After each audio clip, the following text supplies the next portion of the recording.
Hello and welcome. In this episode of Worldbuilding we are going to take a look at Overlord's approach to fantasy races. And because it's a very wide topic, this video will be focused on Demihumans only. I said focused, but the term Demihuman is a fairly broad description of many different species, encompassing everything from classic beasts such as minotaurs, walking goats called bearfolk, spider-human hybrids, and the strong but fairly dumb ogres.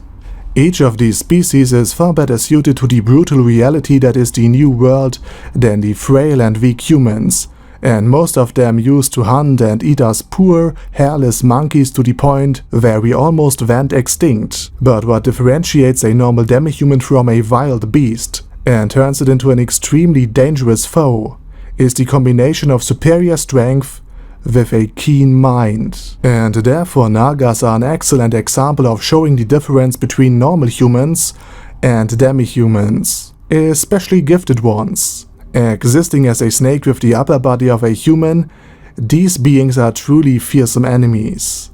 And in volume 8 of Overlord's light novel series, we were given quite the interesting specimen, a Naga known as Rirarius Spenya I Indarun, also known as the Great Serpent of the West, ruled a part of the Forest of Top. Now, forests in Overlord have little to nothing in common with forests of our own world, except being green and filled with trees. These biomes are home to an absolute assload of dangers: magic wolves, ogres, worms large enough to swallow a human whole, and many other dangers, and even being in close proximity to it is quite risky. For that reason the Adventurer Guild pays anti-monster mercenaries to cull the numbers of everything that might spill out of this green hell. Now, for Rirarius, this forest is not only his home, but his domain. He rules supreme over a large area where hundreds of dangerous animals live, and he does so by the merit of his own strength, magic, and cunning.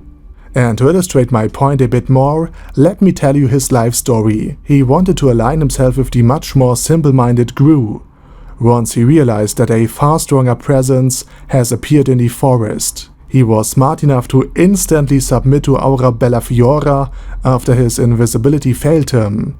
And due to his intelligence and his background experience with humans, mainly eating them, Einzelgaun was of the opinion that he would make an excellent greeter in his city, which really illustrates another great strength of Nagas. They are extremely adaptable, and thus able to live and prosper in different biomes such as swamp, sea, forests, cities, or in the case of the Naga Rajas, hills. Compare this to the human biome, which in the New World is just plains, because in any other environment such as forests, we would be instantly devoured by the many strong species inside it. In contrast to this, the Nagas can not only survive very dangerous environments, but prosper in it. And in a direct comparison of the combat ability of Nagas and humans, the former one is vastly superior. With their long bodies they could constrict, kill or capture prey. Their ability to coil means that they can bridge distances and spring past spears and shields with ease. And their magic prowess will supplement their already extreme strength and superior physique. And in Rirarius' case, he even had the ability to turn invisible. So in Overlord's new world, you could literally standing right beside a 20-something meter long human-snake hybrid with vastly superior strength and magic abilities, and you wouldn't even be able to notice this. So in short, each Naga, even the lesser ones, are strong and versatile. And if you want to learn more about them and specifically which weapons might be suited for them, Shadiversity made an excellent video going into great depth of Naga's combat abilities. Link is in the description. The only thing that Nagas are lacking is sufficient numbers and organization. Even the Naga Rajas of the Nabalian Hills were too few to conquer the surrounding demihuman tribes and rule the land undisputed. The other demihuman species I want to talk about achieved precisely this. the Troll Country, one of the 6 great nations who are fighting for superiority at the center of the unnamed continent. Even the most weakest of trolls have 3 great innate powers. Superior strength, and we're talking about superior strength in relationship to an ogre. A very keen sense of smell, allowing them to track prey no matter where they might hide. And very rapid regeneration, allowing them to almost heal instantly from any wound suffered. And a particular strong example of this demi-human race is Gojin, a war troll, and the champion of martial might in the Empire. This fine specimen is so strong that he regularly fights to the death in the Colosseum at the capital city of the Empire in hopes of a worthy adversary. And not only is he extremely strong, he's also clad head to toe in very thick armor, and he's intelligent enough to use battle tactics and martial arts. So the combat potential of the arena champion might be comparable to Gazev Stronov in his full treasure gear, give or take a few percentage points. And even the 4 Imperial Knights of the Empire, the most elite of warriors, couldn't win against Gojin, even if they attacked him simultaneously. This is the difference in strength. The 4 strongest warriors of an entire nation are no match for a single strong war troll. And this is just a single individual. Now imagine a nation filled to the absolute brim with rapidly regenerating, strong, aggressive, and sometimes trainable beings towering at least a solid meter or 2 above the tallest and biggest human. From the perspective of a normal human soldier, a war troll such as Gojin might as well be one of the more infamous SCPs. And now, after I gave you some ideas, imagine how a troll country would wage war.